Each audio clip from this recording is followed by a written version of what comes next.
Okay, so let us begin. Good evening, everyone. I hope other people join in between. So, yeah, as we are running a week late, we'll be discussing the week 6 topics like ANOVA, randomized block design, and two-way ANOVA in this session. And apologies, Nikhil, I think you asked for different versions of t-tests. I could not prepare material for it, but I'll definitely cover it in one of the sessions later. So, yeah, Sure thing, sure thing. yeah. Not an issue.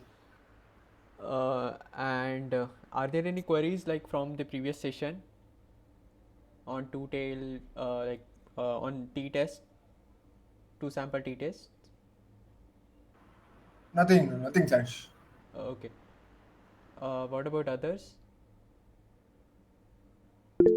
Nothing, sir. Okay, great. So let me just share my entire screen.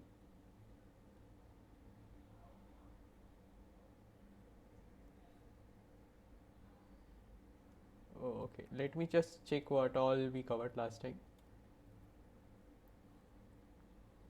Fine. Is my screen visible? Yes, sir. Okay.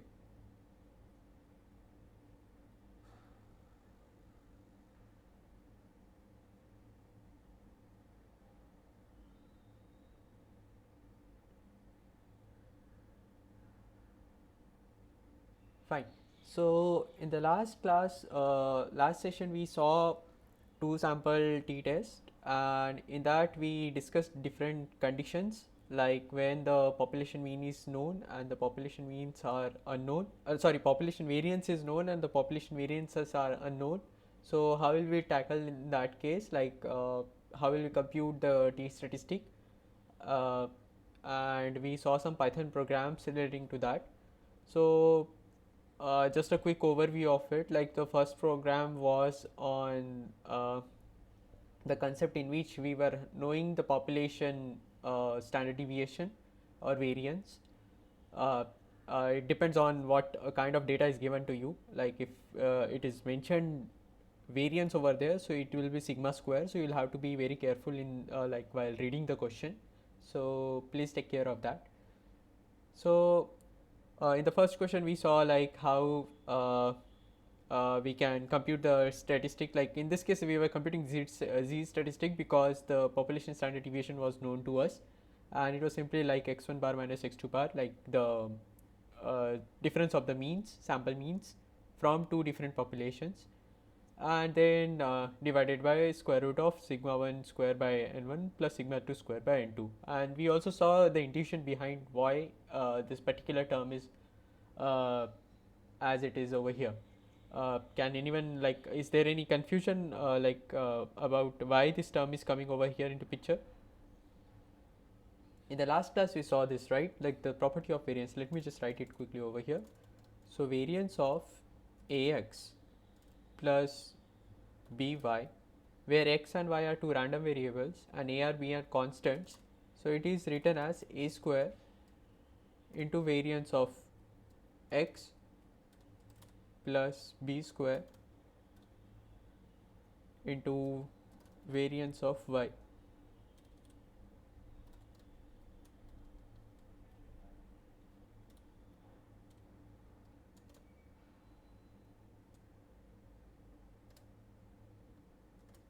Okay, so even if it is like -1, so x minus y, so in our case it is x1 minus x2, right? X1 bar minus x2 bar. So variance of x1 bar minus x2 bar will be, here a and b are 1 and minus 1 in this case, 1 x1 bar and minus 1 x2 bar. So x1 bar minus x2 bar, it will be 1 square variance of x1 bar plus minus 1 square variance of x2 bar. So it will be nothing but variance of x1 bar plus variance of x2 bar, and variance of x1 bar is sigma square by n1, that is the standard deviation of sorry, variance of the distribution of means of like the sampling distribution of means of this but from this particular population, and for this particular case it will be sigma 2 square by n2. So similarly as we computed p-value for the previous cases, in this case as well, given this z value, we computed the p-value and compared it with the alpha and decided whether to accept the null hypothesis or not to reject the null hypothesis or reject the null hypothesis. And then we went on to another example in which the population standard deviation information was not given to us, and then now in this case we'll have to decide upon the two factors, like whether we are going to have, like we are going to assume the standard deviation to be same for both the samples, like if the population from which these two samples are coming, if those populations are having same variance or standard deviation or not. So based on that, depending on that, the t statistic value will change accordingly. So it is very similar to what we saw earlier. So it will be x1 bar minus x2 bar, the variation over here. So in this case, it was assumed that the standard deviation, population standard deviation was same, that is sigma 1 is equal to sigma 2. It was unknown, and then what we were trying to see, here we were trying to find out the pooled standard deviation from using the standard deviation from the samples over here, and then we computed t statistic using that pooled standard deviation, and then the rest of the process is same. But in this t test, you'll have to be very careful while using this stats.t.ppf or any sort of function relating to t statistic. So you'll have to pass on the degrees of freedom carefully over there. So in this case, the degrees of freedom was n1 plus n2 minus 2 in for this particular case, where the population standard deviations were unknown and we were assuming it to be equal, and that equal one was this pooled standard deviation that we were computing. Okay, so you'll have to be very specific about the clear about the degrees of freedom that you'll be passing to the t distribution, whatever t distribution you are taking into consideration. Okay, and then the last example was in which, like, you were assuming different standard deviation for both the populations, and then you computed the sample standard deviation, and then there was a query like what this DDOF over here is. So it is used for computing the sample standard deviation and not the population standard deviation.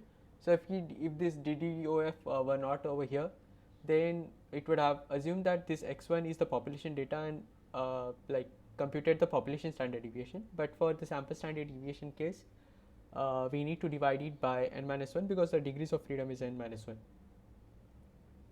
Okay, so in that case, like, we were having this very complicated form for degrees of freedom. So yeah, unfortunately you will have to remember this. Like, there is intuition behind it, mathematical intuition, but we won't be going into the details of what exactly, like how exactly it came into picture. And then same, all the other methods is are like other processes are same. Like, you'll have to compute the t statistic based on that. Based on that and the given significance level, you will have to decide whether or not to reject the null hypothesis or not. Okay, so this was a very quick recap of what we covered in the last class, and then we move on to few questions discussing ANOVA. So where were we? Yeah. So the question was, like, if we have multiple groups, like in this case we were only having like two groups, but what if to compare like the multiple groups, if the multiple groups are different or not? So in that case we go ahead with ANOVA, and we also discussed the drawback of not of performing t-test multiple times over every two population, like samples from every two population. So does anyone remember what was the reason, like why we do not perform t-test and go for ANOVA?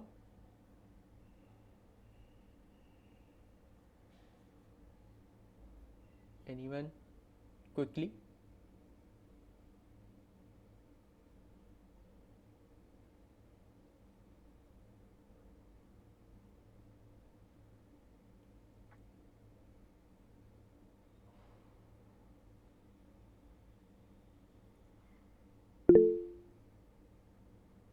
Yeah, that's the correct answer. So every t-test will be having certain type 1 error associated with it. So the more like you perform like if you perform t-test on every two samples, like every two means from two different population, you will be accumulating all that type 1 error, and it will be more type 1 error towards the end. To avoid that, we perform this analysis of variance test, and there are certain assumptions of ANOVA, and we saw these three assumptions that the response variables or the dependent variables should follow a normal distribution, because we are the underlying assumption is that everything is normally distributed. And then uh, one more assumption is that the variance across each of the group is similar. And third assumption was that the sample that you are like getting from each of the population, these are independent.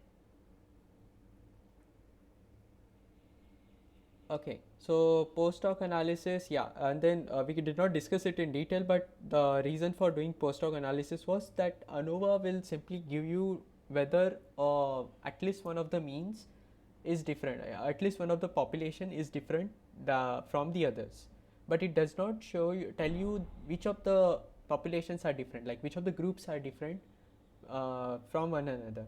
So in that case, you'll have to go for post hoc analysis, wherein you see every pair and see if the difference is statistically significant or not. We did not discuss it in detail, but if time permits, I'll discuss it in one of the future sessions.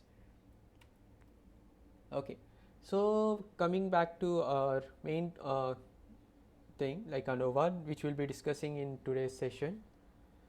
So here is an example. I'll take another example, like this was just for the practice. I have some other example on my iPad which I'll be discussing. Like we'll solve it manually, and then we'll go on to Python notebook and solve that using Python. Okay, so let me stop the share here, and I'll share the iPad screen. Any queries so far?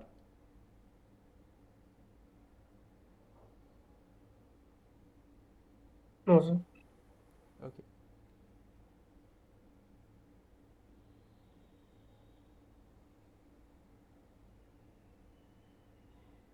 Sir, I have one doubt regarding final examination. Okay. In the final examination, calculator will be provided, but they Uh, also provide the charts.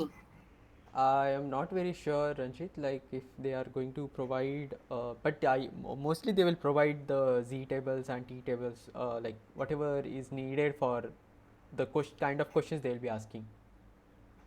Okay, okay. Yeah, Otherwise, it is difficult, no, sir. yeah, means like they will be providing certain material. I'm not very sure, but yeah, ideally they should be having like certain things which you cannot compute like manually. Okay, okay. Yeah.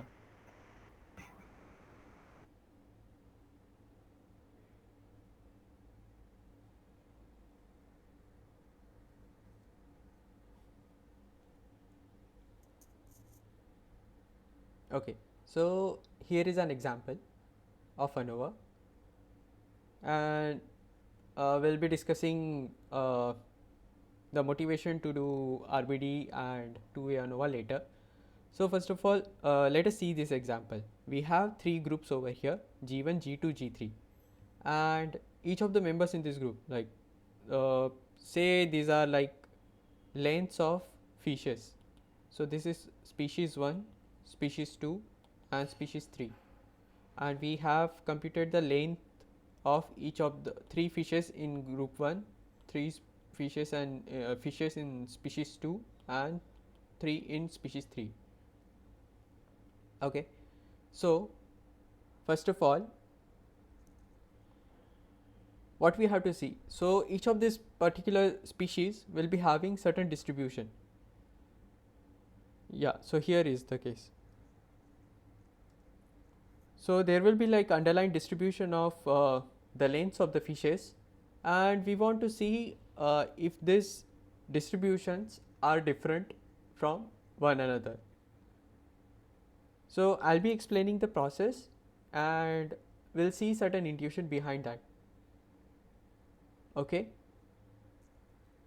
So first of all, the statistic that you need to compute is the overall mean of all the lengths or all the data that is given to you across all the groups. That is x bar bar. Y double bar, we'll see. So x bar bar is sum of all, like simply taking mean of all the data points over there. Now the next thing that we have to compute is sum of squares or the total variance. Now how it is computed?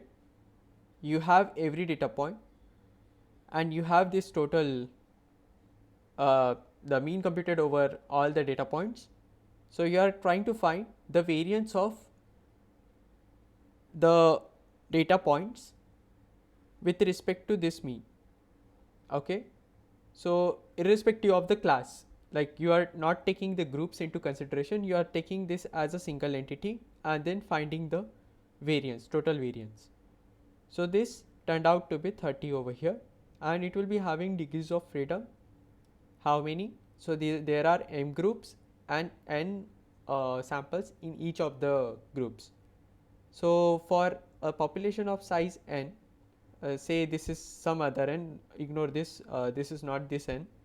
So for population of sample of size n, the degrees of freedom will be, for computing variance, it will be n minus 1, right? So here the total number of samples are the data points are mn, right? So it will be mn minus 1, the degrees of freedom for computing the standard deviation or variance. So this is sum of squares and we have degrees of freedom mn minus 1. So the variance, which is also called as mean sum of square due to total data points, so it will be this particular value 30 divided by mn minus 1. In this case m and n are 3, so it will be 30 by 9 minus 1. Okay, we'll come to this later. So this was about the total variation considering, like, irrespective of the groups. Now we have to see how much variance is there within that group. I think Professor Ramesh has used some other notations, but I tried to keep it like within and between, so just to avoid any confusion. So Professor Ramesh has used treatments. So groups are also called as treatments, and this species, like, so there are certain terms or terminologies associated with ANOVA. So we have this one independent variable called species, and then it has multiple levels, what different values it can take, those are called as levels, and then this independent variable is known as factor. Okay, and then each of the group is called treatment. So we'll see that when we come to two-way ANOVA as well.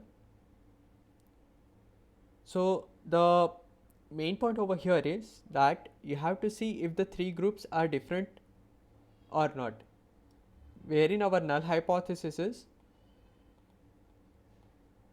mean of the groups are same, and alternate hypothesis will be, we write generally like this, but what ANOVA does is, even if at least one particular population is different than the others, so it will lead to the rejection of null hypothesis.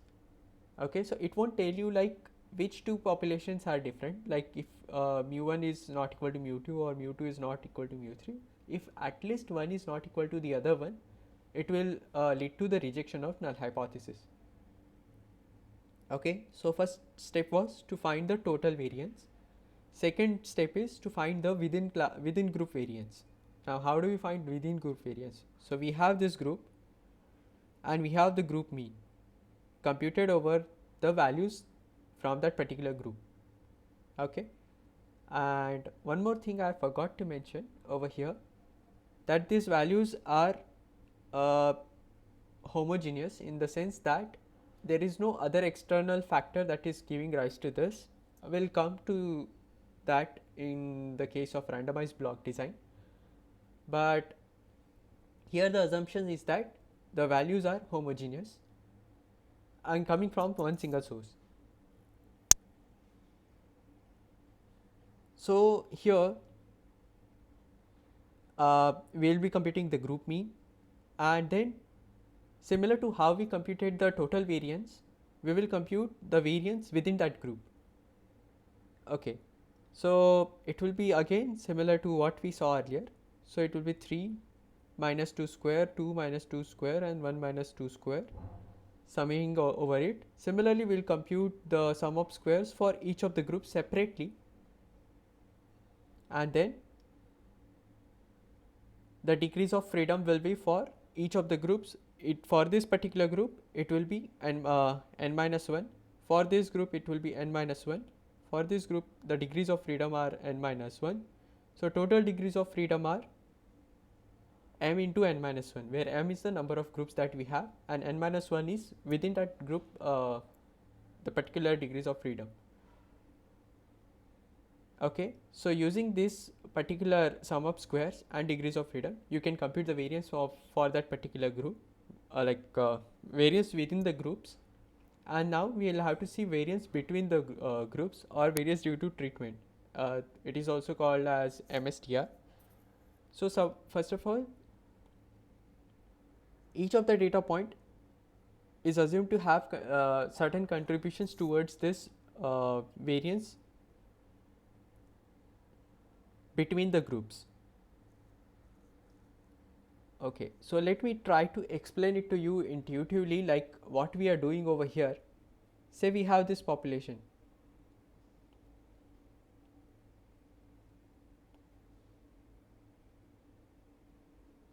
Okay, so each one will be having certain mean, mu1, mu2 and mu3. Now say the means are far apart. Even if the means are far apart, okay, let me just add a new page over here.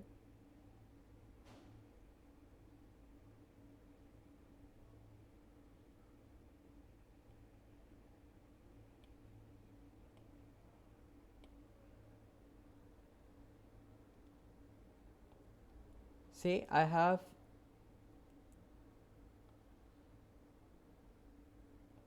two populations like this.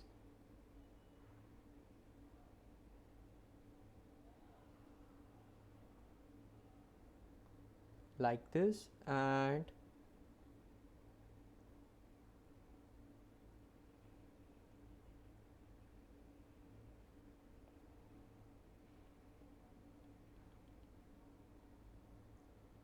okay, apologies for this not so clean diagram, but can you see the difference what is happening over here? So in this case the means are the same, but the variances are different across populations. So if you see over here, the populations are having very large variance. So it is very like even if the means are different, the samples corresponding to this particular populations may not be distinguishable, and if the variances are like very less across populations, so you can clearly distinguish the two populations.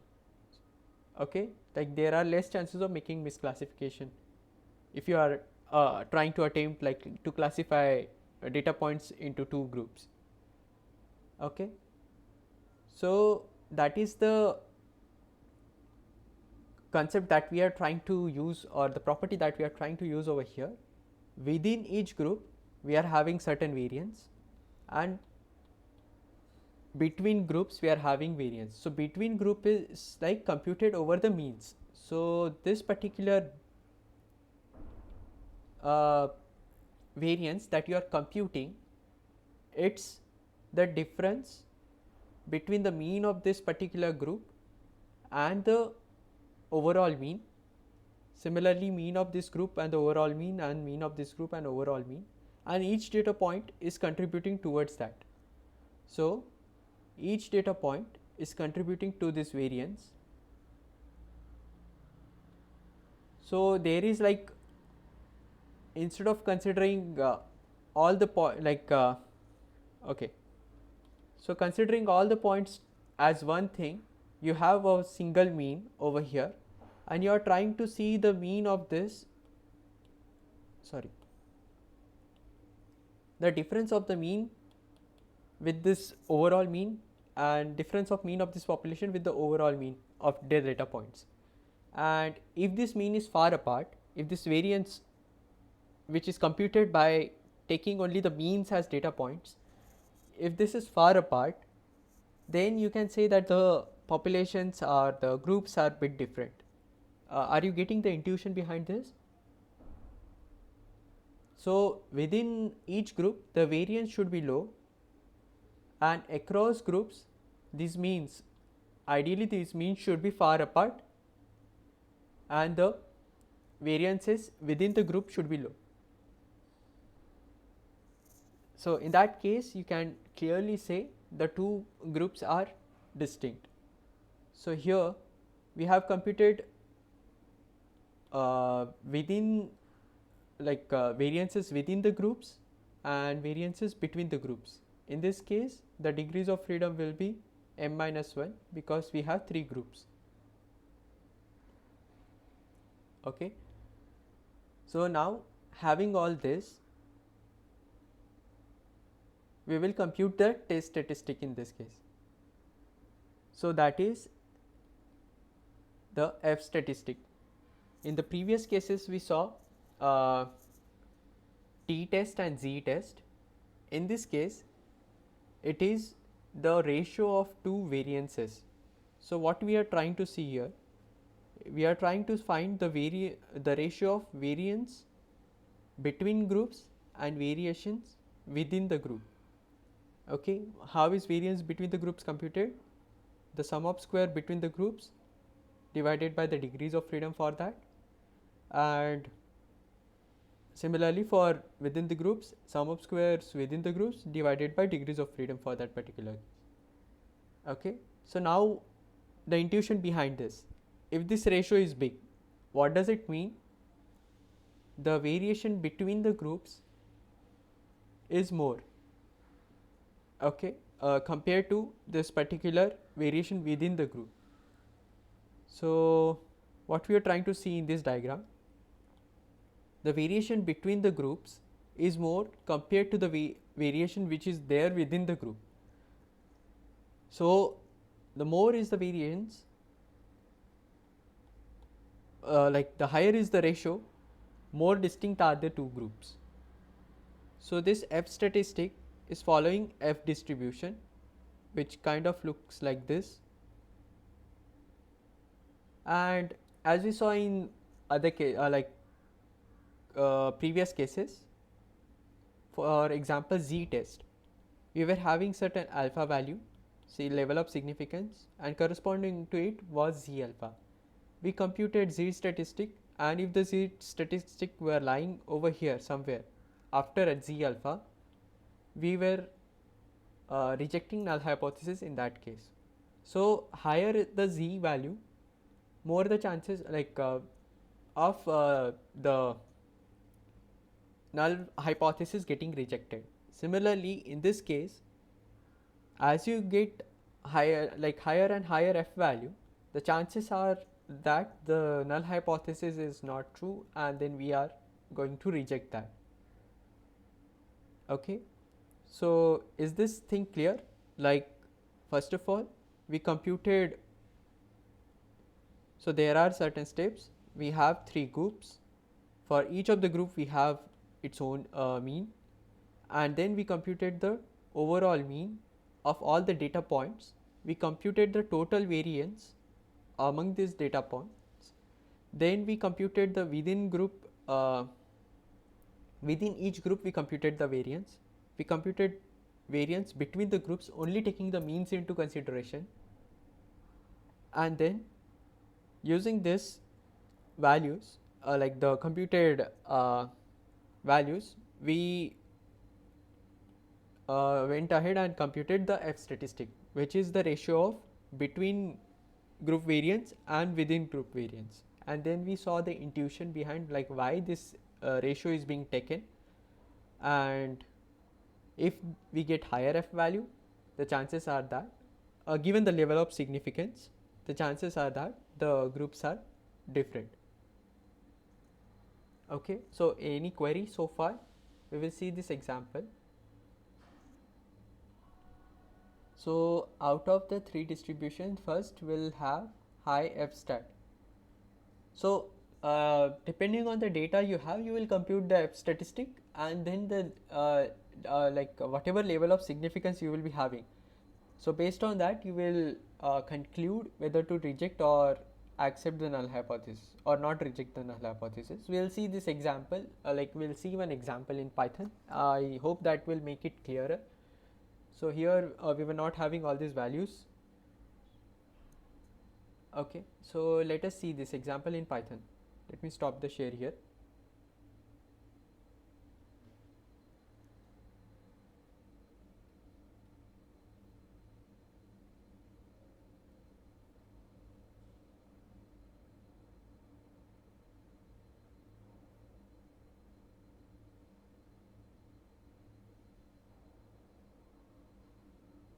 Okay, so this example is a bit different than what I had over here.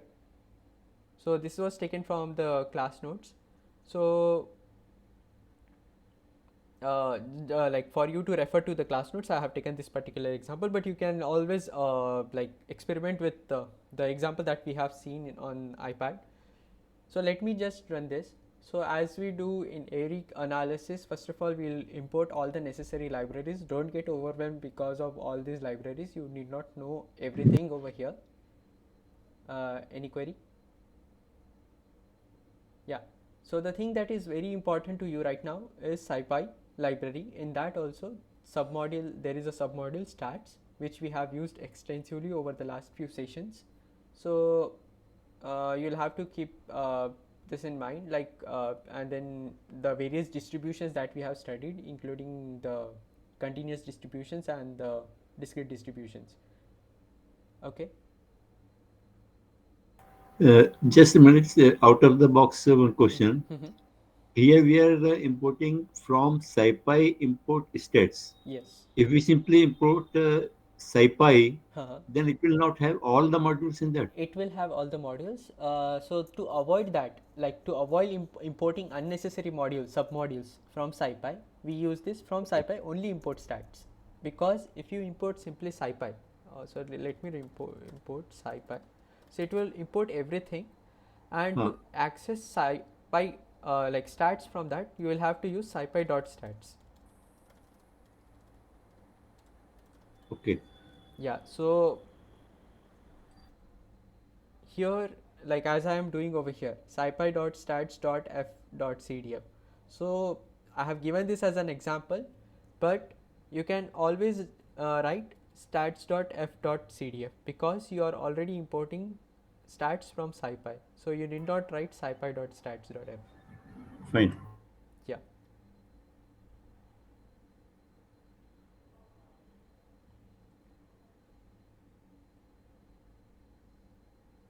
Okay. So we have SciPy, and we'll be using NumPy extensively. Rest other we'll see later, like pandas and all. We discussed it in one of the sessions earlier, like in the first session or the second session, and we'll be using pandas for reading the Excel files that we have in which data is there. Okay, so first of all, let us see this example of one-way ANOVA. So the difference between one-way ANOVA and two-way ANOVA is that you have only one independent variable. In this case, it was the species that like you are having like three different species, and the labels that you are having was species A, species B, species C. But in the case of two-way ANOVA, okay, I don't want to confuse you right now. So we'll see in two-way ANOVA there are two independent variables, and we'll discuss that later in detail. So we in this case we are having these three groups, G1, G2 and G3. Each group is having certain values over here, and we have been given this alpha value, the significance level, the F statistic that is computed. So in this case the F statistic was computed using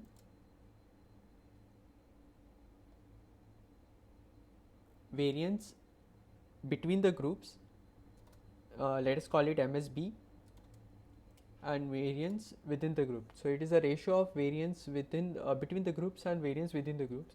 So there are certain terminologies like treatment and other things. So I don't want to use that right now, but this was just to give you an intuition of what this F represents. Okay, so for this particular groups, the computed F was 1.5. So let me go to the slides by Professor Ramesh.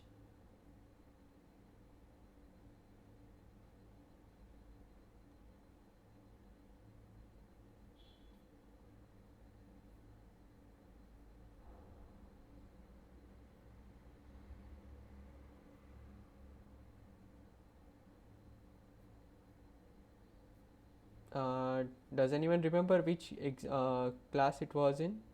Okay, this is the example. Yeah, here it is.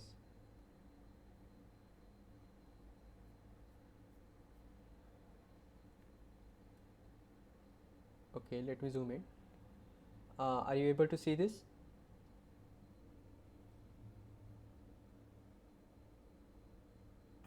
Yeah. Okay. So here between groups sum of squares was computed, within group sum of squares were computed, and the total sum of squares. Then you had degrees of freedom 2 over here between groups because you had 3 groups. Then within groups it is 6 because for each of the group the degrees of freedom will be 2, and then for 3 groups it will be 2 into 3, so it is 6. Okay, and then the variance or mean sum of square, it is computed as sum of square divided by the degrees of freedom. Similarly over here, so the F statistic that you have is the ratio of between group variance and within group variance. Okay, so now you have this F statistic into hand. Let us go back to Python.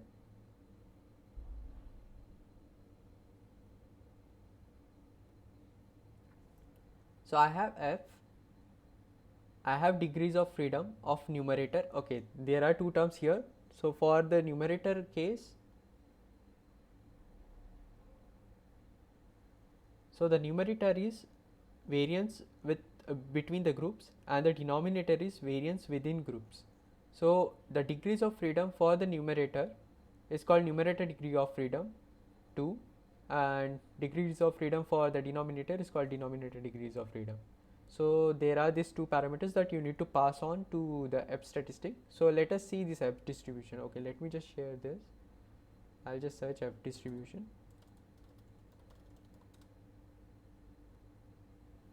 Okay, are you able to see this Wikipedia page?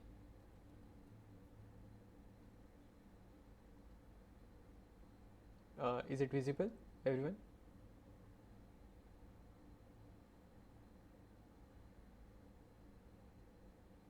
Anything? Okay, yes, thanks.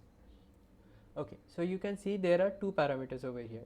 In the case of T distribution, okay, let me quickly show you first T distribution and then we'll go on to F distribution. So in the case of T distribution, we are having only one parameter, that was degrees of freedom. One degree of freedom only. So based on that, so this is the PDF for T distribution, and you need not know the details behind it, like this is the gamma function and all. So it was based on only one parameter, that is degree of freedom. But now if you go to F distribution,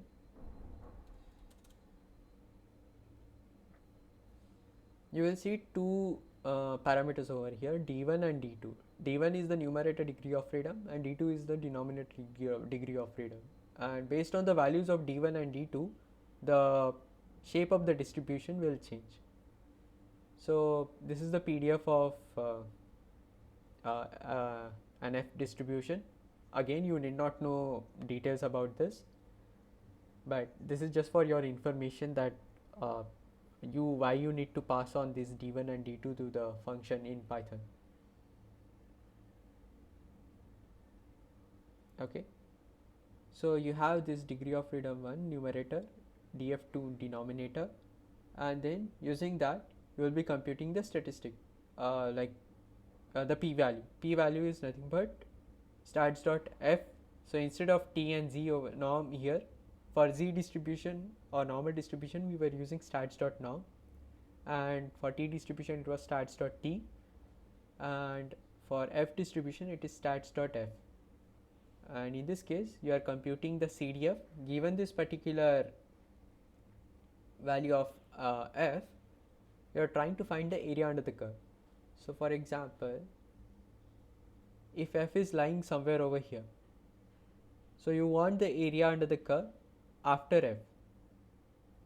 Okay, so you will compute CDF till that point and subtract it from 1 to get that particular area. That's what we are doing over here. You are computing CDF and subtracting it from 1, owing to the fact that the area under the curve for any probability distribution will be 1. Now you will get a certain p-value associated with the given statistic that you have got.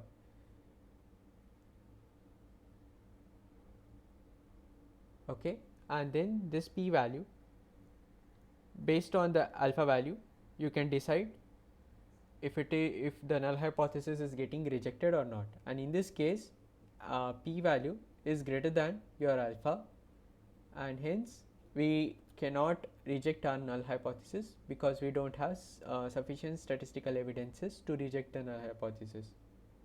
So this was like doing it manually, like computing f and then computing all these things like the p-value. But if you want to do directly, so there is one more function in Python called f1way, which computes one-way ANOVA statistics. So here I am declaring 3 lists. Each list correspond to one group. So let me just run this, and then I'll compute this stats.f1way, in which I am passing these 3 groups, G1, G2, G3. So it will do all these calculations internally, that computation of variance within group, between groups, and the total variance, like total sum of squares and all that thing, whatever we did manually. And then we'll compute this, whatever we were doing with the p-value computation and other things. So it will do everything internally, and it will return the statistic and the corresponding p-value. So here you can see that the statistic is 1.5 that was found manually, and the p-value is also 0.29, which was again computed manually, and it is which is similar to what same as what we have computed manually. So either you can do this way, or there is a direct way to compute one-way ANOVA statistics, and based on that you can decide whether or not to reject your null hypothesis. So is it clear so far?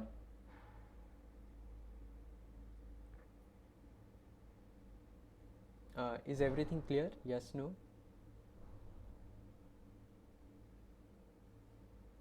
Okay, what about others? Please let me know, like please feel free to ask any queries, even if it is very basic. I'll be happy to answer, but like don't say yes that if like even if you have not understood. Okay, so I assume everybody has understood, and we'll move on to randomized block design. Okay, one last time, like has everyone understood this particular topic?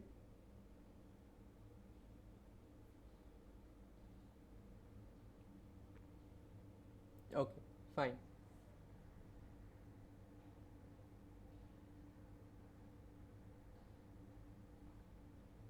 So we'll see randomized block design, and I'll take the example that is given in Professor Ramesh's slides, just to motivate you, like why we take the block level information into consideration. So let me go back over here.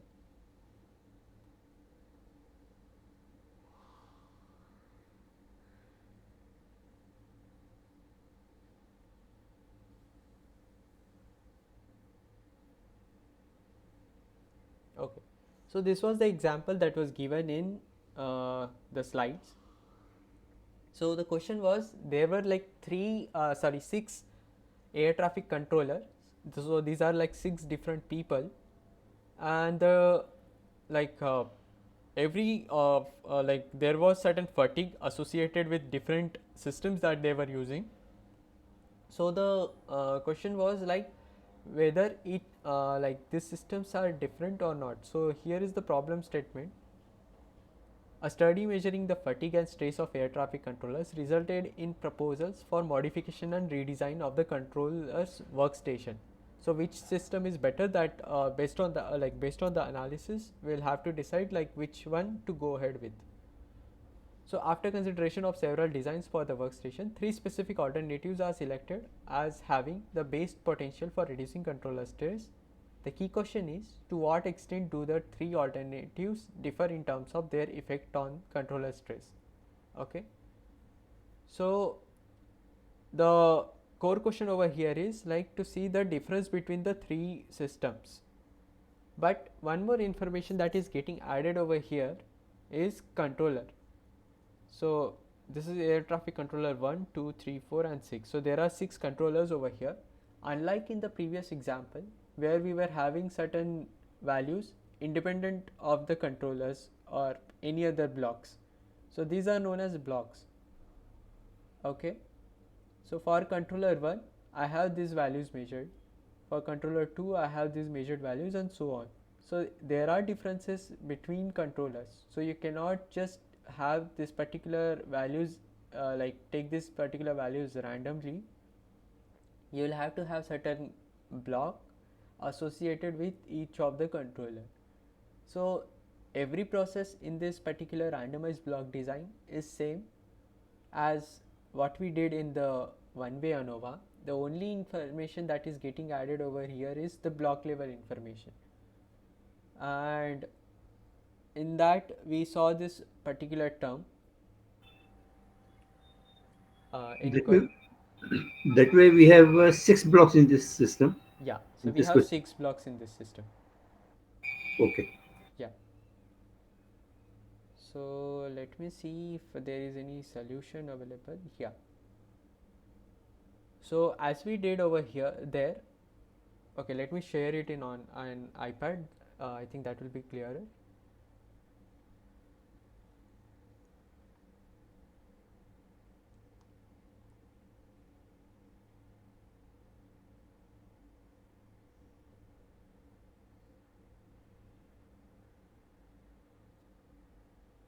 Okay, so these are the values. It is the same thing that it is taken from the same example in the slides. So we have 3 groups which are also called as called treatments. So SA, system A, system B and system C, and we have, I hope it is visible to everyone, and we have 6 controllers C1 to C6. So each controller is having certain level of fatigue or whatever measure they had for each of the system. Now we have to see how different these 3 systems are. Like if the 3 systems are almost the same, we can go ahead with any of the systems, but if they are different, then our job is to see which ones are different and how different they are, like, and based on that you will be select. So it will be like the post hoc analysis that you'll have to perform, and then based on that you'll have to like select the particular system. So again, randomized block design is going to tell you which like if the groups are same or not, if the values in a particular group or like this particular values that are coming up, this particular group is different from the other groups or not. At least one should be different. Then in that case it will lead to the rejection of null hypothesis. Okay, so but in this case we saw that there is one more information that getting added, that is like the dependencies due to block.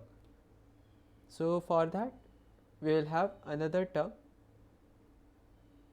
So similar to so very first step, compute the block level means and the treatment level means. So for each group you will be having means. These are nothing but the column means over here that are being represented, and then for each block you will be having the mean value. Okay, and then you will be having a total mean. Now first step, again sum of square, like we will be computing the total sum of squares as we did, considering all the data points together irrespective of the groups and the blocks. You will compute the total sum of squares. And let me talk to you about this notation particularly, xij, x dot j and xi dot. So in Python also, this I represents rows, j represents columns. So every point over here can be represented as ijth point. Okay, so if I want to take all the values in a column, so j is constant, but we are taking all the i's in that. So in Python you generally represent it with colon comma j. So if you want to have certain things from a 2D array or list, you will have colon comma j, but in this notation it is, instead of colon it is dot over here. So if you see such sort of a notation in slides, so it means all the rows and jth column. It means jth sorry, I, this is I not j, ith row and all the columns. Requesting everyone to keep their videos off. Yeah. So is this particular part clear to everyone, the notation?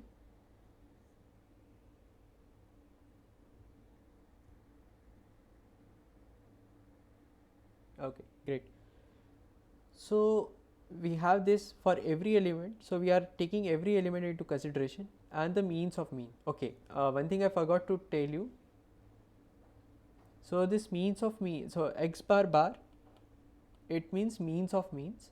So whatever block level or column level means you compute, so all this means if you take mean of this, you will end up getting the same mean value. So if you take mean of the means of these columns, in this case also you will get this 14. So it will be sum of all this divided by 3 and sum of all these particular values divided by 6. It will end up being 14. So that's why it's like called mean of means or x bar bar.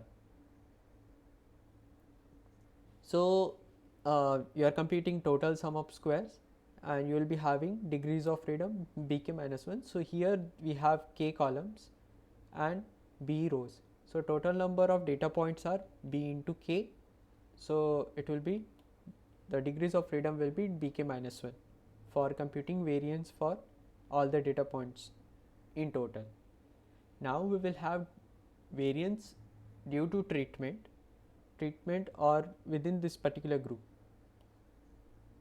Oops, sorry.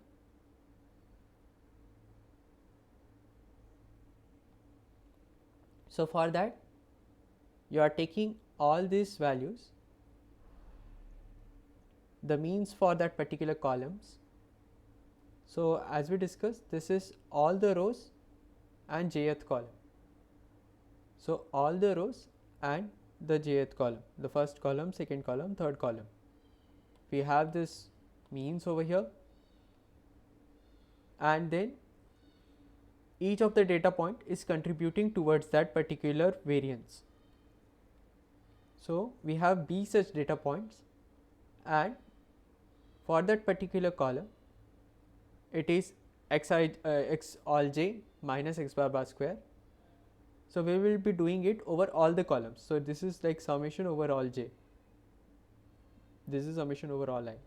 Okay, so this is sum of squares due to treatment, like this is within the group, and then we are finding sum of squares in the blocks, like across blocks how the sums are, like the variances are varying. Variances are there. Okay. And one more property that I forgot to discuss earlier.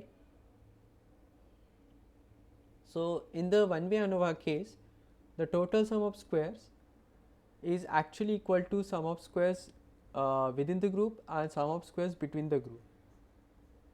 Similarly, over here,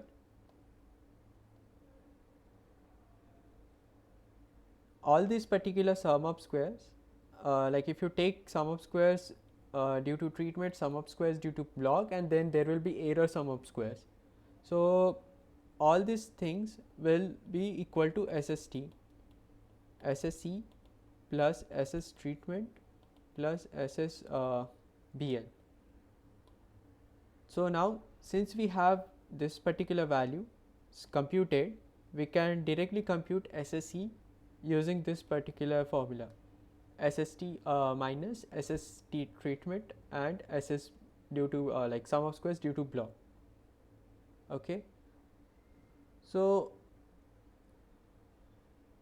we have all these things now in hand.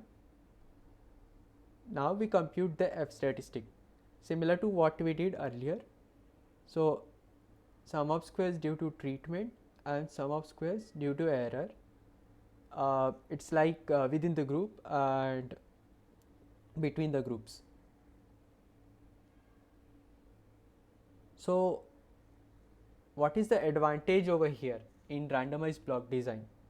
So from this particular thing, can you tell like why randomized block design might lead to better judgment whether to reject null hypothesis or not? What is the extra term that is getting added over here? Like in the previous case, we saw that if F value is getting higher, so the chances are like more to reject the null hypothesis. Okay, but since this heterogeneity was there in the data, that was leading to the lower F values and failure to reject the null hypothesis. So to tackle that, we use this block level information and removed it from the total sum of squares to get a better estimate of the within group variances. So over here, if you see, if you simplify this particular thing, so this is computed as sum of square due to treatment and divided by degrees of freedom, sum of square due to error, or within the group that we have not explicitly computed over here, but this is like within the groups, this is between the groups. So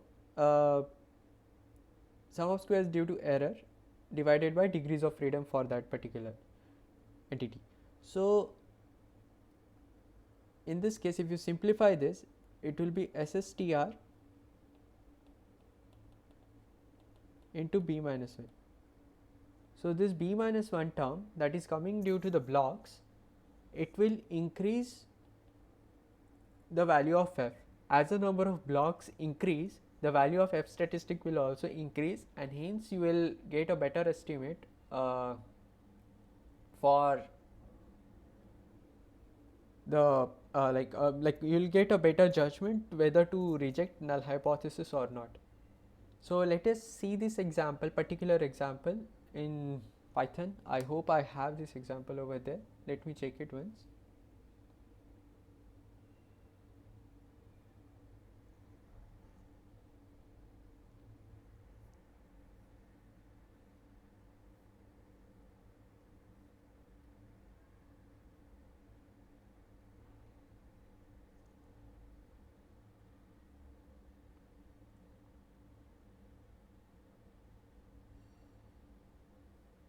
Okay, there was one more example on one-way ANOVA. So this was using like data from an Excel file. So we are using this pandas library. So we imported pandas earlier, import pandas as PD, and then you are using this band. By the way, for those who are not knowing, PD is like a general notation that is used for pandas, and it is known as alias. So for NumPy you will be seeing NP over here and SM over here, so it's like just for the convenience of the users or the programmers. So in general we use this PD, but you can always use PDS or anything over here, OST, whatever random name, but PD is generally used, so we'll keep it PD as it is. So you are using pd.readXL function to read this one-way .xlsx file, and let me just print this data. So you are reading this into the variable data, and okay, so you'll be getting a data frame. We have 3 columns. So the question was like which method is giving like, so it was a school scenario, classroom scenario, in which 3 different methods were being used for teaching. One was blackboard based method, one was case presentation based method, and one was PPT method. I don't know what this case presentation method is, but yeah, there is some method. So in all of the cases they were seeing certain like values, maybe scores or something. So based on the based on this particular values or scores, it was to be decided whether the 3 methods are equally effective or not, or whether any of them is different from the other. So again, application of one-way ANOVA. So we have this data with us. So there is one more thing that we are going to use over here. Let me explain first what this melt does. Okay, so now we have read this data, but for Python, like for the computation of the sum of squares in the ANOVA function, so we will be using this particular statsmodel.stats.ANOVA-lm function to compute the statistics. Earlier we saw scipy.stats f one way. So similarly here, this also does the same job, but it is present in another library, and it expects certain sort of an input to be given to that particular function in that library. So here we are importing this statsmodel.api as SM, and then in that particular submodule we have this stats submodule, and then in that we have this ANOVA-lm function. So this function expects 2 things: the data and the type, whether we are performing one-way ANOVA or two-way ANOVA. So typ equal to 1, or even if you don't write typ, if you simply write 1 over here, it will take it as a type. So typ equal to 1, it will mean that you are going to compute one-way ANOVA, and you are passing certain data, but that data needs to be in proper format, and for that we are going to make these changes over here. So pd.melt, so the data is in grid format over here, that 3 cross 3, and we want it, the function expects the data to be in this particular format. So these are the columns are the treatments, and these are the values for each of the treatment. So we want this particular columns to be stacked one below the others, and this melt function does that job. So you have this data frame stored in this particular variable data. You are using this pd.melt function to convert this particular data frame into this particular form, wherein you have these treatments as single column and their corresponding values as single column. Why? Because this is needed for this particular function over here. Now there is another term. So once you have, let me just run this again. So you are passing the data over here. Okay, let me show you what this data.reset index does.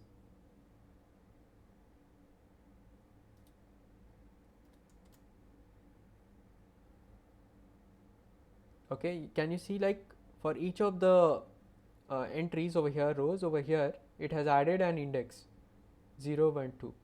So it will add over here like index 0, 1, 2. Then you are taking the index value from this particular data.reset index generated table and passing on the column names, that is Blackboard, case presentation and PPT. I have not written explicitly over here.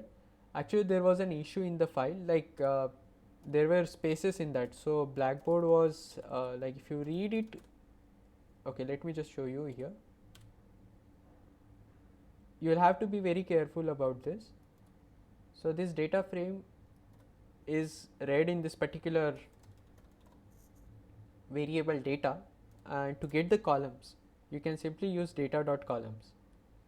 And if you observe over here, Blackboard, and there is a space over here after this.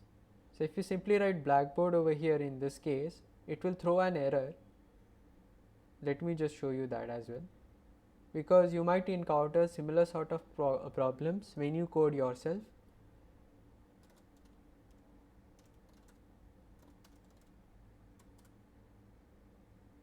Okay, so you can see here I am getting a key error that the val vars are not present in the data frame. This particular value is not present. Why? Because it is not matching exactly with the value over here, and the issue is that there is an extra space that is added in the original file. So it is a good practice to take it as what it is there in that, and you may not know exactly how it is, like you cannot simply just do all these things. So what I have done is I have taken data columns, so it will return you the list of all the columns, and if you want to get the first column you can give data columns of 0, data columns of 1, and so on. So I am passing this particular value over here in this function. So this val var expects the name of the columns. So I am just passing on these 3 particular column names over here. So if you have like multiple columns, like if there are like thousands of columns, you can simply write a loop and then append it to the list. And we saw in the second session how, or the first session, how append function in Python works. So yeah, please look into that. So in this case it was easy, like we had only 3 groups, so we just added 3 columns straight for like directly over here. Now we have to give names to this new. So this data.new will be having, let me just run this particular part.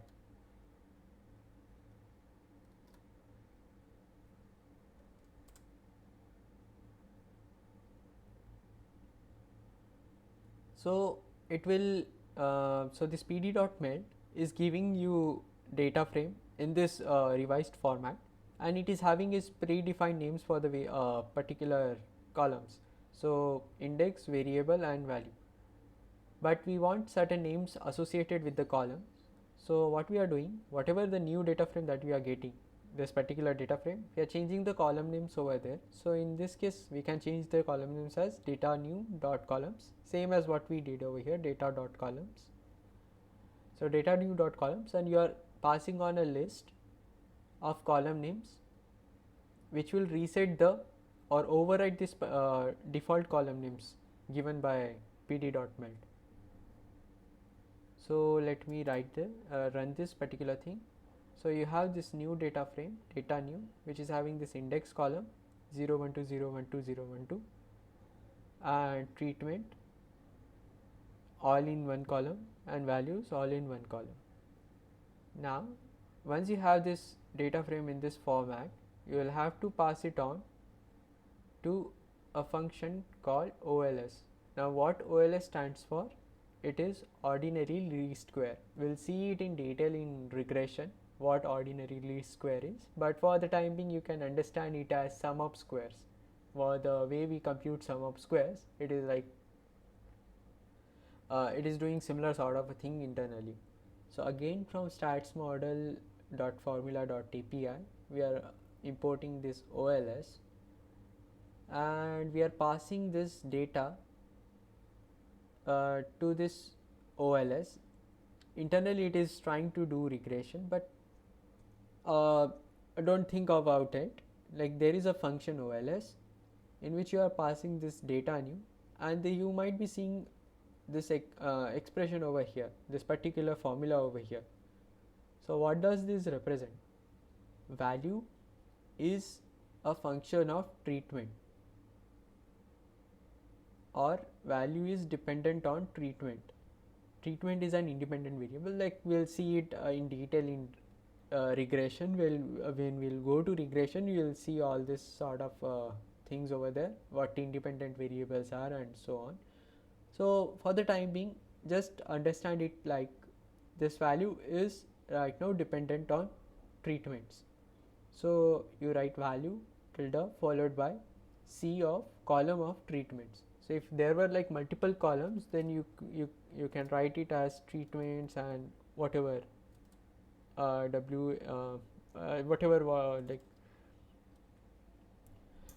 columns are there. So if it is dependent on other columns as well, but we'll see that in multiple regression case. So two-way ANOVA to be specific. So here we are having this OLS, which is nothing but fitting this ordinary least square model on this particular data in the revised format, and then we are passing this model to this function sm.stats.ANOVA-lm with type as 1 to have one-way ANOVA, to compute one-way ANOVA. And let me run this. So in this case you have got this f statistic and also the p value corresponding to that. So it is almost the same as what we did over here, means like the values that we are getting over here 1.5 and 0.29. Here also you are getting the similar values, but the kind of representation you had, like the difference was we read the data from the file and then we use different function over here. Why are we using this function? Because we are going to use this same function for two-way ANOVA. Hence the example was given to regarding how to use this particular function for one-way ANOVA case.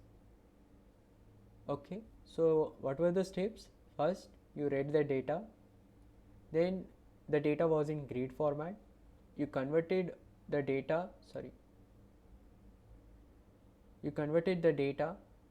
to a different format using pd.meld, in which one column was dedicated to treatments and other column was dedicated to the corresponding values, these values.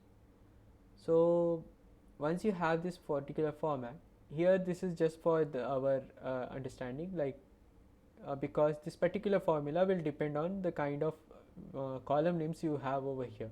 So if it were like some other name, say water treatment or some random name, so you will have to write that particular column name over here as it is. So just for that, like we have just given some name to these columns, and then we are writing this particular formula over here that value is dependent on treatments, and then passing on this particular data new frame to this OLS, ordinary least square model, and you are fitting that model on top of it. So once you get this, you are passing this on to this ANOVA-LM and with type 1 as the parameter to compute the one-way ANOVA table, which will give you the f value and the corresponding p value. Okay, so now is it clear to everyone? Any queries? so far?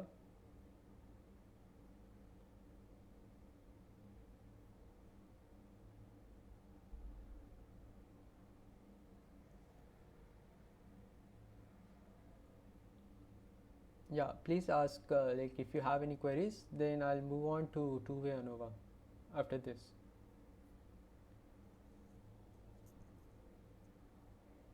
Is it clear? Any yes or no?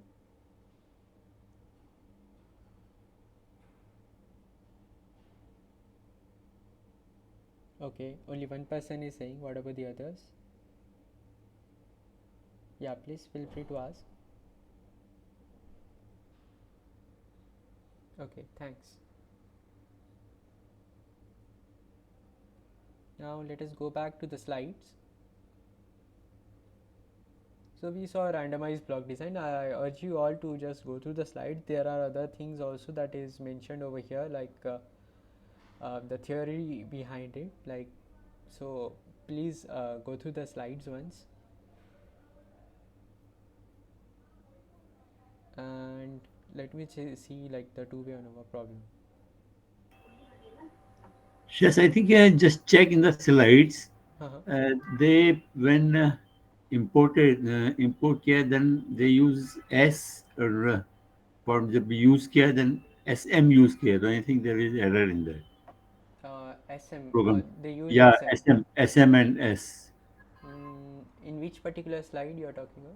I think इसी lecture में पढ़े slide Randomized, में. हाँ, randomized you block may, design. yeah, you may have check मतलब just check it Uh, later also, no issue. yeah, means like definitely. So But even if you it's a general thing. Like if you face any error, you can definitely go on to the online resources and find out the correct way to do that. Like it is inevitable, like that there will be errors when you code, and the person who would have prepared the slides might have missed some things. I'm not very sure, like I have not looked into the slides in that detail, but yeah. I think I have come across that. Okay, yeah, so yeah, well, I'll look into it also. Like Yes. are you talking about this particular हाँ statsmodel.api? हाँ sir, ये इस SM और import क्या किया है इसमें? Import में ही है जो फॉर्मूला यूज किया है आगे नीचे. Oh, you are talking about this from हाँ stats model. same. Yeah. Oh, okay. That is a SM and S. SMNS. Okay, I'm not sure Yeah. where you're talking about. I did not see any S over here, SM. but yeah, there might having certain typo over there. Then Mm. okay, so let us ignore that. Oh yeah, one thing I forgot to mention, like you can import a certain library. Okay, let me share this tab. You can import a certain library as some alias, so you can give this name to a library and use it in your code. And the difference over here is, from this particular library you are importing certain submodule. So from something import something, it will import that something else from that particular library. You are not giving any name to it, but if you want to name it, so here from statsmodel.formula, request everyone to be on mute. So from statsmodel.formula.api import OLS, you can write as OLS123, not 123, OLS something sort of this, like whatever name you prefer. So you can do it as like this as well, like from this import something as something else. So this is alias, like whatever you write after as, it is alias. Okay, so let me go back to the slides and see the problem on two-way ANOVA. Yes, Sajesh, one small question from my end. So in the exam point of view, right? So what about the will that problems and all coming in programming format or what? Because see, you said that they will give some table and all, right? But some problem would be completely depend on this Python, right? Yes. So how that will come? So can they give? My thing is, will Uh-huh. the programming programming part will come in the exam or not? That is what, because Yeah, so programming questions will be you will be having MCQ sort of a questions. You will be given one thing will be basic programming, Python programming, in which you will be given snippet of a program, and then you will be asked to see select one of the options which will be having correct output of the program. So that is one case, and other type of questions might be based on the libraries that we are using. So for computation of t statistic, particular option you will be using. For example, like stats.norm.pdf or stats.t.pdf or stats.t.cdf and so on. Some similar sort of a question might come. So I'm just giving an example. Need not be as it is, but yeah. no, what I am thinking, right? For example, this ANOVA and then this regression and all, right? We can use Python, right, to solve that problems and all. So what about in exam? So do we Yeah, need so to use? in exam they will be framing questions such that like they will be having certain options associated with that particular library. If it is like a based on some library, they will be having certain options, and you will have to select proper one of the proper like correct options in that. Okay. Yeah, so as I said, like if it is a t-test based question, like it might come like which particular library you might use to compute this statistic, or Okay. yeah, Okay. something sort of that question. Got it. Got it. Thank you. Thanks, sir. Yeah. Yeah. Okay. So let us see two-way ANOVA. So now in one-way ANOVA, we saw that the groups were having values which were independent and not and the values were homogeneous. And in the randomized block design, we saw the values within each group were coming from different blocks. And in that example that we saw, like it was like from different controllers, the air traffic controllers, the fatigue level or something sort of that. So we had to perform certain block level analysis and remove that from the total sum of squares to have a lower variance within that particular class, that is SSE. But now if you want to identify which particular, so let us see this example. So Professor Ramesh talked about factorial experiments. So factorial experiments are nothing but like the experiments in which there are multiple factors involved, and you want to see which factors are responsible for the kind of like results you are seeing. So for example, let us see this particular example. Yeah, this is a good example actually. So we had certain candidates for CAT examination, like who were preparing for the CAT examination, and there was one factor that was college. So the college that they or the program that they had during undergraduation or whatever degree program they had. So some people were from business background, some from engineering background, and some were from arts and sciences. And like there was another factor, like each of them took some program for preparing for the CAT examination. So some people took 3-hour review, some took 1-day program, and some took 3-week course. So and their CAT scores are given over here.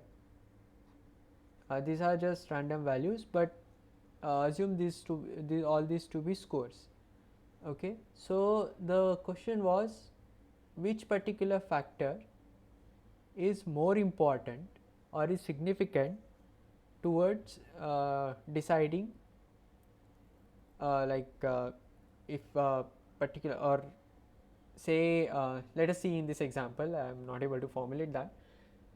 So for each of the case that business as a factor and 3-hour review as the program, we were having multiple students and each student was having certain CAT score. Okay, now based on this we have to see whether college is the deciding factor, preparation program is the deciding factor, or both of them are the deciding factors. So in this case as well, similar to what we did in ANOVA, we will have to or randomized block design. The very first step is to compute the total sum of square, but in this case there is one more term that is getting added, that is like the means of the values within that particular group, for that particular factors. So there can be multiple such students. So in this case we have 2 students per entry. So you are first of all computing the means of each of the cell over here. Then we have this column based means computed for factor B, row based means computed for factor A, similar to what we did for blocks earlier in randomized block design. And then we have this overall total. Using this, like we have computed these means, so these are total actually over here, there will be the mean values. Now you compute total sum of squares, that is the sum of square of difference of each data point I, j, k. So here I means row, j means column, and k corresponds to the value number, like first value, second value, and so on. So ijk minus x bar bar, which is the total sum of total mean, and you are computing total sum of square over here. They have just given like how they are computing. Then 2 things we will have to compute: sum of squares due to factor A and sum of squares due to factor B. Okay, why are we computing this sum of squares? To compute the variance for that particular group. So variance due to this particular within the groups of this factor B, and variance due to variance within the groups of this particular factor A. So you'll have to compute these 2 things, and they are denoting it as SSA and SSB. Now you will be seeing this particular term over here. Earlier we were having that, so each was having certain contribution towards that variance. Okay, so that so you have B columns over here, B for every factor B. Okay, let me just show you on iPad, like it will be difficult to show it from the slides.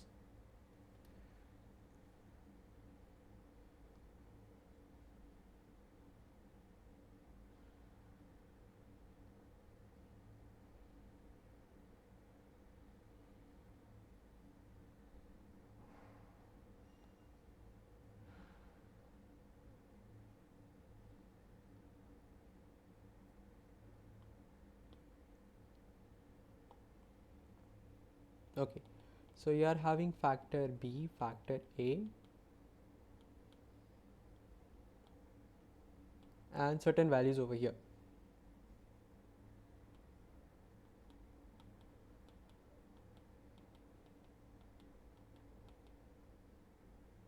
So you have B columns, A rows, and R values in each of the cell. Okay, now you compute means of each of these cells. You compute mean across the each of the group in factor B. You compute mean across the rows, that is factor A, and you compute the total mean overall. This is first step. Second step, compute sum of square, total sum of square due to factor A, sum of squares due to factor B, sum of squares due to interaction of AB. Okay, now how is this sum of squares due to treatment total is being computed? That is that was given as summation of every value and the total mean I j k minus x bar bar. Okay, for A it was, okay, let me go back to slides. B into R summation over x bar I dot minus x bar bar square. So what is happening over here? And the summation was on I, all the rows. So you have B columns, and in each column you have R values. So that is B into R, and you are taking the ith row value. Okay, let me just go back and see. It is I going from 1 to A.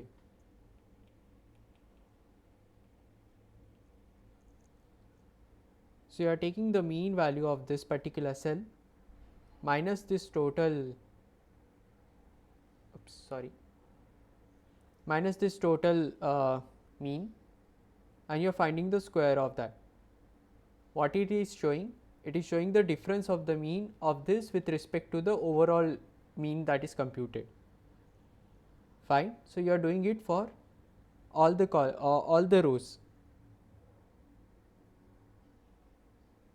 for each of the factor. Okay. Yes, Rajakumar, you have any query?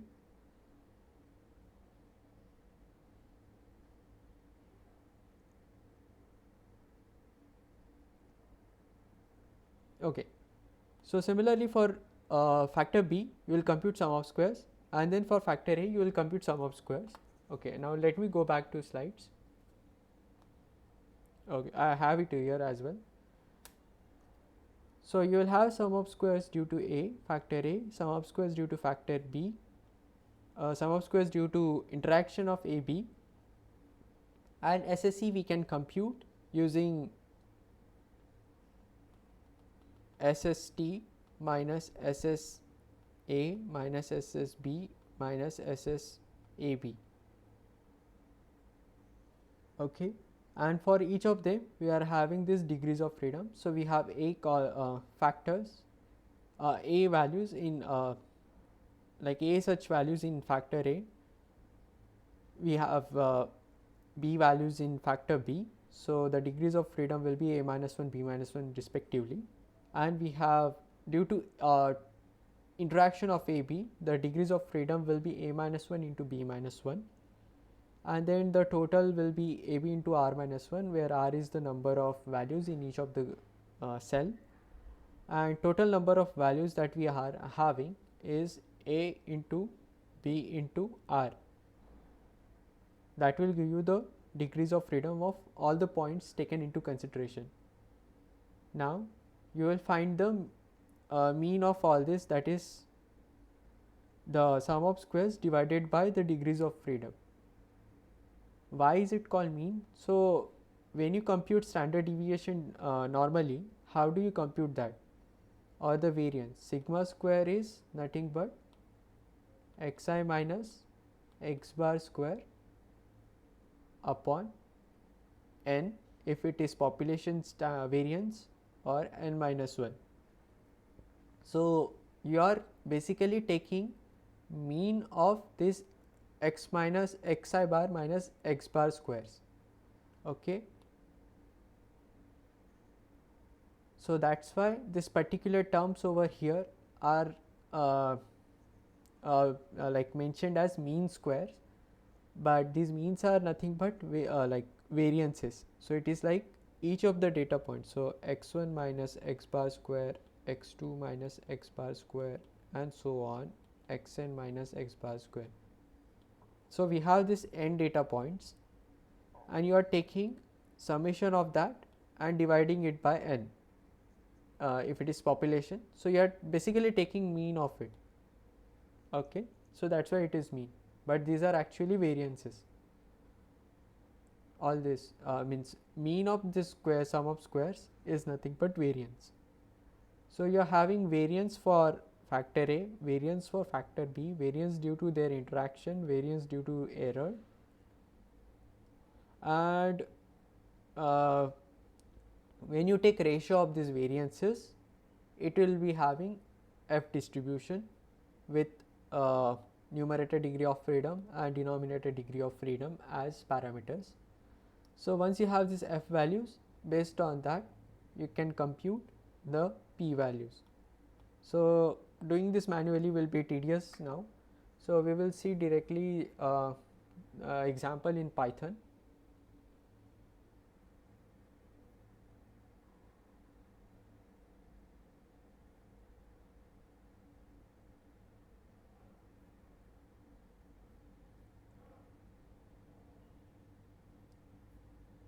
So the example is solved over here manually, so you can look into it once to understand how it is being solved. But we'll go to Python notebook now, collab notebook, and see how it can be done. So I think we did not do this RBD example, so let us see this also in Python. So it is the same air traffic controller stress test, and the data is in the rbd.xlsx file. We are reading it in a data frame, data. Second step, to convert it into the format like that is required. So we'll have to melt it, and then we will be having all these treatments in one column and the corresponding values in another column, similar to what we did in one-way ANOVA.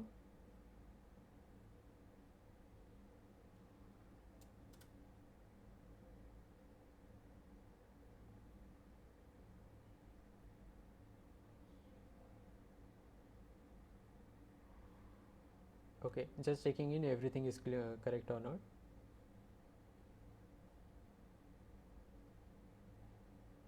So assuming it is one-way ANOVA, we can simply write value is dependent on treatments and type equal to 1. So this is like ignoring the controllers and then considering everything as homogeneous in that particular treatment or group. So you will be getting this F value and this corresponding P value if you don't consider the block level information. But if you want to consider the block level information, we'll have to convert this particular table to include block level information, the treatment level information, and the corresponding value. So that's what is given over here. So in this particular index, so when we melted this index was having no notion attached to it. It was simply an index 0, 1, 2. But here in this case we are treating it as a block. Like all these indices that we have, we are considering them as block, and you can see a difference over here in the case of randomized block design and in simple one-way ANOVA. So what is happening over here?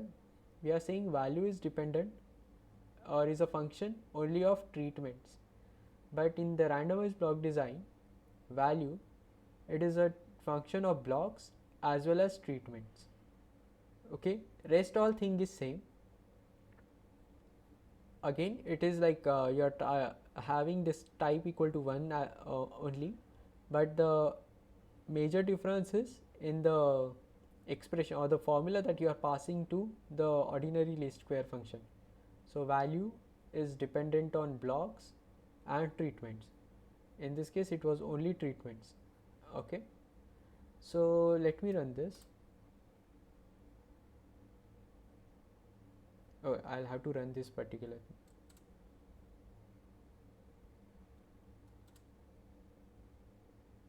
Okay, so you can see we have block level statistics and treatment level statistics. So you can see over here the difference. The F statistics that you got it was more than the p-value that was corresponding to this f, it was more than 0.05, and you were going to reject your null hypothesis. But the moment you add this block level information and see the corresponding treatment level p values, you can see that it is less than 0.05. Okay, so the removal of block information was significantly changing your judgment or decision. Any query on this? Yeah, one thing I want to know, this when we are calculating with this command Yeah. code, say f value and p value. Yes. So is there any way that we can get the printout with all calculation it has done behind the screen? For that you will have to go to the library actually and see what exactly the library is doing. For example, if you want to see what is happening in statsmodel.formula.api OLS, let me just show you the documentation. So I'll just search it over here.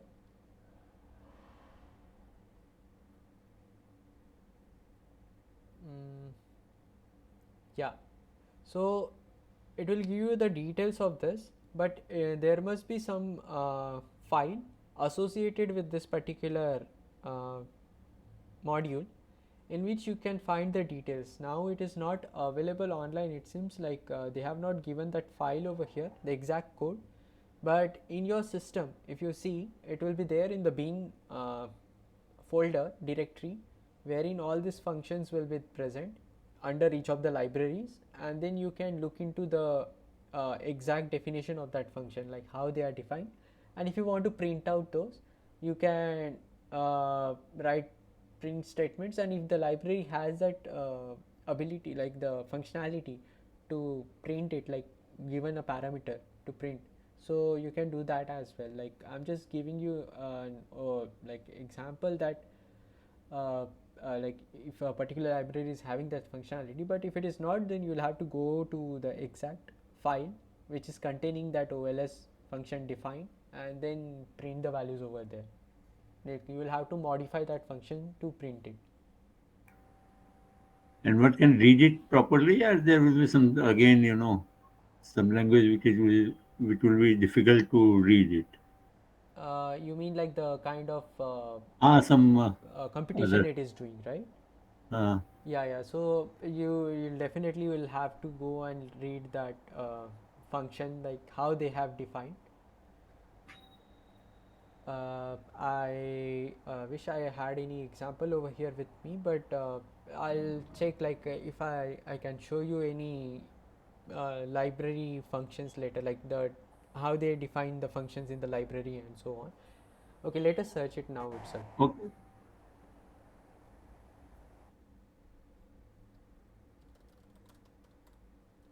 Or let me see, numpy square root.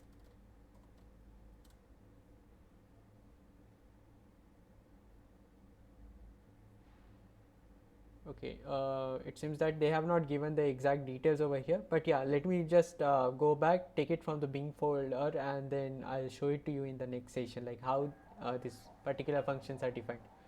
Okay, thank you. Yeah. But if you want to print the steps that are being done internally, so you'll have to have, like, you'll have to modify the particular functions and then do the sort of printing that you want to do. Okay, so here yeah, so here you are seeing that the treatment level p value, it's now reduced because of removing this block level information. So now coming to two-way ANOVA, same thing as what we do in one-way ANOVA and randomized block design. The major part that will change is the expression that we are going to use for the ordinary least square, so, or the formula. So here the value is dependent on college or factor A, preparation program factor B. I think this was factor A and factor B in the example given in the slides. So factor A, factor B and their interaction. So this is defined as this. So college B, college C of college and C of preparation program. So this formula is different than what we had in randomized block design. So in the randomized block design, it was only block and treatment, but in this case you are having this extra thing, that is the interaction of these two particular factors, factor A and factor B. So you are passing this on to the ordinary list square and fitting the data on top of it. And one more major change over here is that instead of type 1 ANOVA, like a one-way ANOVA, you will have to do two-way ANOVA, and for that you will have to pass on the parameter type as 2. So let me run this. So you can see the p-value associated with each of the factor. So this is factor of college, I think it was factor B in that, factor A, preparation program, and their interaction. So you can see the p-value is very less, like less than 0.05 for only for college and not for the others. So it means that this is statistically significant, that the preparation, the kind of background you were having during your undergraduation or whatever program, degree program you were in, so that is very is a determining factor for you scoring higher or in that particular examination. In this case it was CAT examination. So this was giving rise to differences among the students, but the particular other particular factors, that the factor B and the interaction of A and B, like considering both A and B separately, so that was not having any statistical significance. In this case we will be rejecting the null hypothesis, accepting the null hypothesis, or fail to reject the null hypothesis, and in this case we can clearly reject the null hypothesis, stating that the college is the distinguishing factor, or the kind of background you have during your degree program, that will be a determining factor to decide how you will score in your CAT examination. So this was all about it. Like, we'll see regression in the next class. So but just to give you an introduction on what regression is, let me just give you an overview of regression and then we'll stop. So does anyone know what regression is?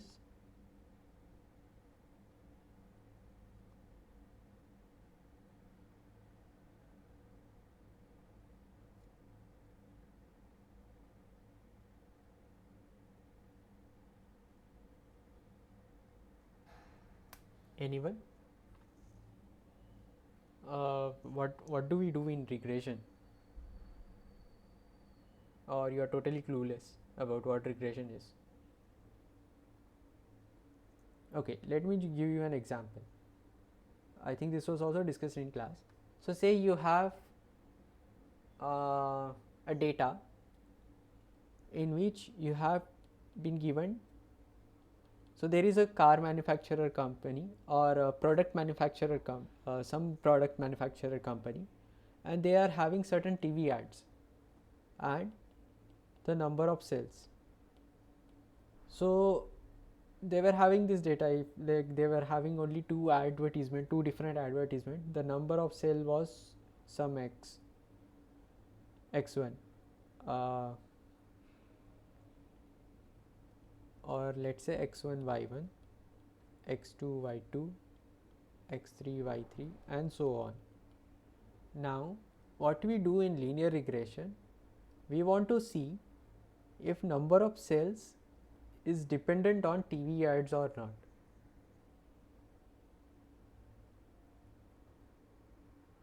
So here we have number of TV ads and number of cells. So we are trying to find the relation between the number of TV ads and number of cell. Say your data is like this.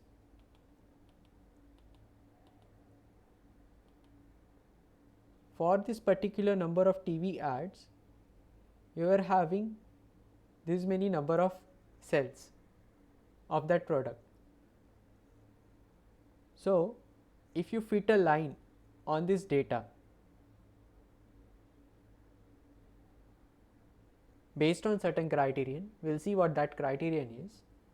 You can first determine the relation between the two variables. So this variable on the x-axis, it is called independent variable, and then this variable on the y-axis is the dependent variable. Now in your class 10th or plus 2 level, you would have seen equation of a line y equal to mx plus c, where x is the independent variable and y is the dependent variable, and c is the intercept of this line, that is the y-axis intercept. Okay, and m is the slope of the line. In this case, we are having number of TV ads as this x and number of cells of the product as y. Now given some random number of TV ads, say I have this many number of TV ads, I can predict how many number of products will get sold. So it is kind of trying to regress over this particular. So given the data, we are trying to fit a line which is the best fit, and based on that, given this unknown value, you can predict the number of cells. Okay, so this is one example of regression. There are multiple examples that we will be seeing later. So one thing was prediction. Now second thing is identifying the relation between these two. Now here the slope of the line is increasing, which means that as you increase the number of TV ads, the total number of cells also is increasing. Now there will be other terms that will be coming across, correlation and other things. So let us keep that aside for the time being. Just seeing the trend in this data, we might say that as you are increasing the number of TV ads, the number of cells will increase, but in reality it may not be the case. I'll also be talking about the principle of causality later, like we'll just briefly touch upon it. I think I'm not sure if it is covered in the class or not, but this correlation, that is like one is increasing, the other one is also increasing. If this particular data were like this, let us say I had my data like this, data points, some independent variable and some independent variable. So the best fit over here would have been something sort of this. Now this best fit is, we'll discuss it shortly. So here you can see the relation between x and y. As you are increasing x, y is decreasing.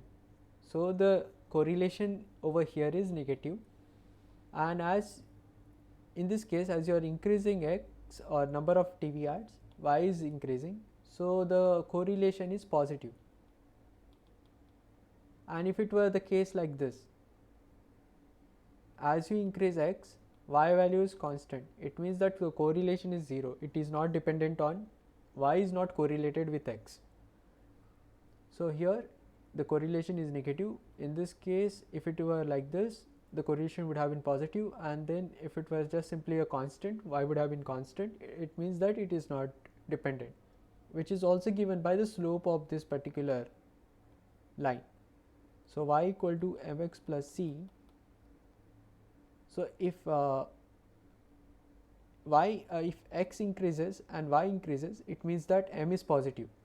So if x increases and y decreases, which means m is negative, and if y remains constant, it means that m is 0, the slope of the line is 0. Okay, this was all about the relation between the two variables x and y, that is independent variable and the dependent variable. Now how to fit this line, that is the question. So for that we use this least square, ordinary least square that we saw earlier. Internally it might be implementing some more things, but basically least square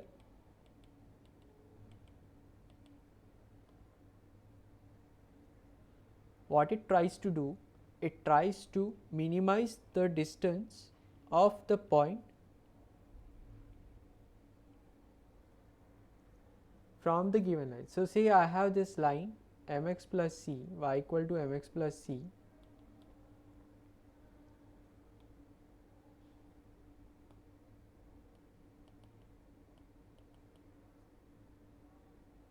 this is the equation of this line, and I have these data points, say this is x1 and this is y1. So this particular value, what will be this particular value? This is the question, like if for this x1, what will be this particular value on the line? Anyone? We can just input in the equation.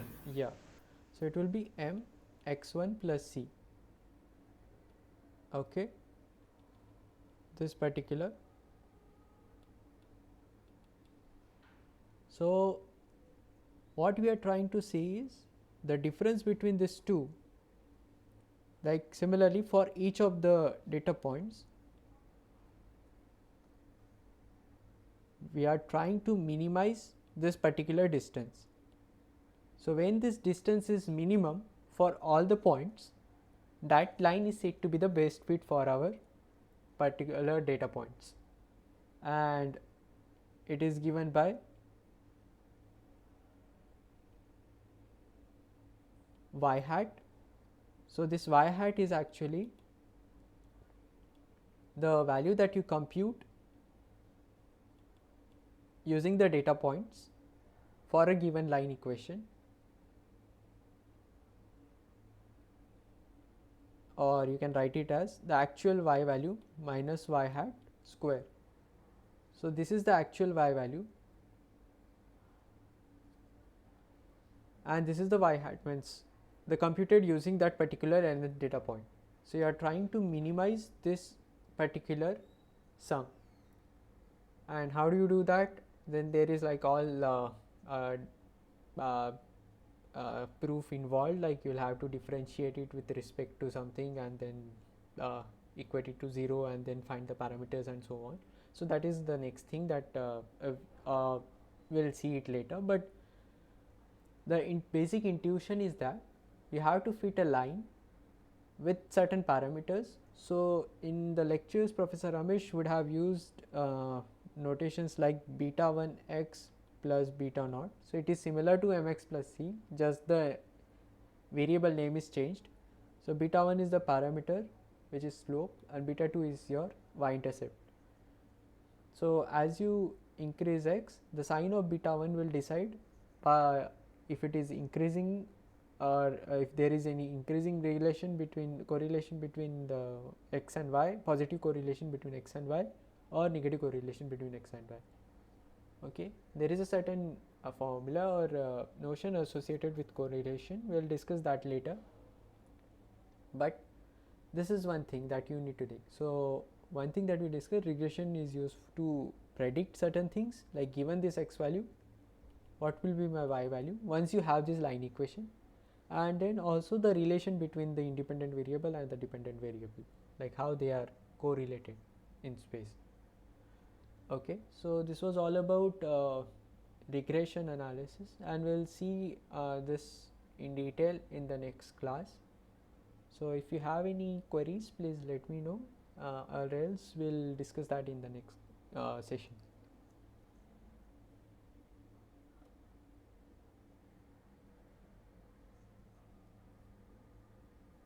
Okay, so that's it for today. Thank you for the session. Thank you everyone for joining. Thank you. Yeah, but please do practice on your own. Like I'll be adding I have already added for week 6 like the Python notebooks, so please create a copy of that and you can run that code yourself, uh, and then experiment with different values and see how it changes. Like uh, you might get some more examples online, you can try those examples as well. So yeah, please do look into more and more examples to learn better. And again, like a mandatory thing, I might make mistakes during sessions, so please point if you are finding that I am making any mistakes, please do point that out. I am also learning with you all, so please feel free to point out any mistakes I am making. So thank you everyone for joining this session, and I hope this session was helpful to you. I'll end the call now. Thank you.